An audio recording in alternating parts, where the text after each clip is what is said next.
Well, last May, the Obama administration announced a new rule requiring every public school in the country to let transgender students use whichever bathroom or locker room matched their preferred gender identity. Well, yesterday, the Trump administration retracted that rule, saying that bathroom policies like these are state issues and shouldn't be set by the decrees of 1600 Pennsylvania Avenue. Zach Pekanis is the senior advisor to the DNC and helms their Trump war room. This morning on Twitter, he called President Trump a monster for reverting to the policy in place just 1 year ago. He joins us now. Zach, thanks for coming on. Thanks for having me. So, I mean, I think there are two sides to every debate, including this one. What I was so struck by was your tweet where you, and I'm reading it now, I woke up feeling so sick to my stomach about the Trump White House's attacks on vulnerable LGBT kids. These people are monsters. And I thought to myself, was Obama attacking vulnerable LGBT kids a year ago before putting this policy into place? He spent 7 years as president and didn't do this. Was he a monster attacking LGBT kids during that time? Well, I mean, what we know is that he put these protections in place. And let's be clear about what we're actually talking about. This is guidance that was provided to schools that schools wanted and asked for. And it's for a very specific reason. They wanted to create a safe environment for all the kids in their school, and they wanted to avoid Title IX lawsuits. I mean, that's what's so mind-boggling about what the Trump administration did today. He took away practical guidance to school administrators and principals who were looking to create this safe environment and were looking to not get sued for Title IX violations. I mean, those guidelines still exist on the internet, presumably, and they could look them up. It's not like they're disappearing from the English language. And so I still am waiting for the answer to my question, though. It took the Obama people 7 years to do this. And that's fine with me, but I'm not the one calling people monsters for pulling them back. So, like, are you giving President Obama a pass for not acting on this sooner? I'm giving President Obama extraordinary praise for taking decisive action to protect these vulnerable kids. And I am saying that Donald Trump is not only a monster, but he's a coward. We're talking about somebody who is so emasculated by Vladimir Putin that he has to. All right, I'm going to have to stop you there because now we're getting off in a crazy world. That he has to come back and pick on vulnerable kids. These kids are the most vulnerable children in the country. Slow down, Zach. Let's get to the core of the issue. Look, I get that I'm never going to get you to say that Obama should have done it early. That's fine. Let's move from the politics to the science, because this policy has implications that go far beyond bathrooms and locker rooms. The core question is what constitutes male and female. And the implication of these guidelines that Obama put in place is that a man is someone who says he's a man, and a woman is someone who says she's a woman. You get to decide your gender. There's no biological anchor to sex anymore. It's all determined by the individual. So my obvious question for you is, how do I know if a person's male or female? Is there some other absolute standard that people have to meet to be male or female, other than what they say? One's gender identity is enough to show what gender they are. And so if you're confused about that, I mean, I leave that, to your level of enlightenment and it's not about enlightenment. It's not about moral status. This is a real question because there are all kinds of institutions in American life that function on a sex-segregated basis. Women's college, sports, both professional and amateur, prisons. And so you're telling me that I can play on a women's sports team when I say I'm a woman.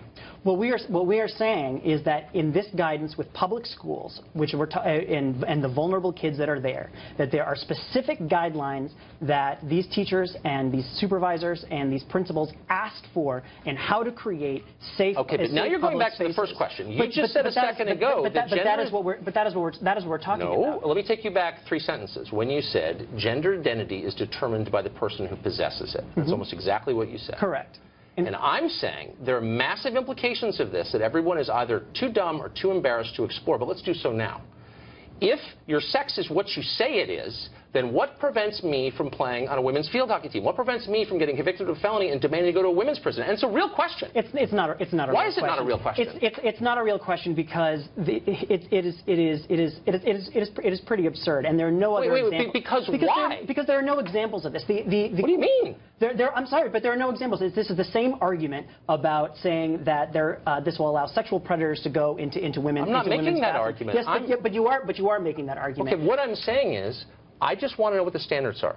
I'm not actually making any claims. I'm merely asking a question, and I want you to answer. Yes, the standards are Is there a scientific standard? Because when you deal with questions of biology, that is a species of science. So what's the scientific standard? I'm a scientist. I want to know if you're a man or a woman. How do I find out? Look, these are discussions that I encourage you to have with someone who is transgender, and they can come and talk to you about. I don't need that to speak to a I can speak to you because you think about this stuff for a living. So it's a very simple question. Yes. I want to know if you're a man or a woman. I'm a scientist. How do I find out? Your gender identity determines your gender, period. Okay. So should someone who looks like me, I look like a man, you think I was a man, I say I'm a woman, and I demand to play in a women's sports team, I demand to go to women's college, I demand a small business administration loan for women-owned businesses. That's a real thing. That's $1 billion question, for real. Can you turn me down if I say I'm a woman? The question that is on the table right now is about Title IX. Let's not and about guidance. No, but you want to go off on Title IX applies. It's not a tangent. Title IX applies and was created around the question of women's sports.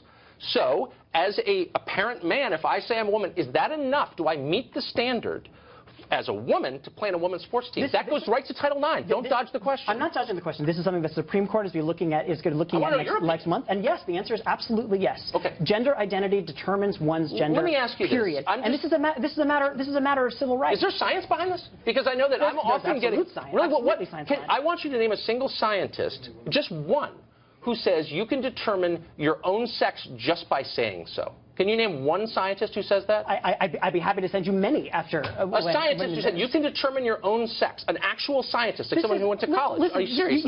You clearly have some issues around this. It's not an issue at all. I have questions that you can't answer. And you're instead throwing things like you're not enlightened. I'm asking you a sincere question. What's the science behind this? And you're deflecting. Why? I'm simply not deflecting. This is a matter of settled science, and it is something What's the science exactly? That you are what you say you are? Could I change my race too? And don't dodge that question. That's a real question. No, you cannot. Why? Why can't I change my race, but I can change my sex? What's the difference? It is not about changing. It is not about changing. But why isn't this is about inherently who people are. Really? What if I say I'm inherently of another race? Who are you to say I'm not?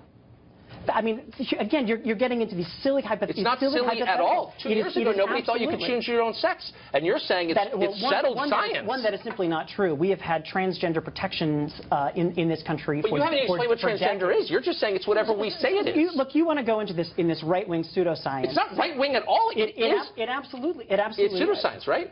You name. I will give you $1,000 if you can find any scientist, like an actual biologist, at an accredited American college willing to come on this show and say, here's the science, here's the state of play of biology 2017, name your sex, and that's what it is? I don't understand. You can't. I don't understand why you won't answer the question I'll answer about why. Any question always. Excellent. Why shouldn't schools who are asking for it get guidance on how to create safe environments for all their kids? I would say why that guidance exists. It floats on the internet, and if it's merely guidance, then the federal government needs no more to do with it. They could say, here's our guidance. You're undermining your own argument, which was weak to begin with. If it is as simple as that, then why do you care so much? Okay. Unfortunately, we're out of time. I'm actually enjoying this, but I want you to produce the scientist, just one. And let's make it Harvard, and I'll give you $1,000. And I'm not attacking anybody. I'm just asking the question. Anyway, we're out of time. Zach, it was great to see you.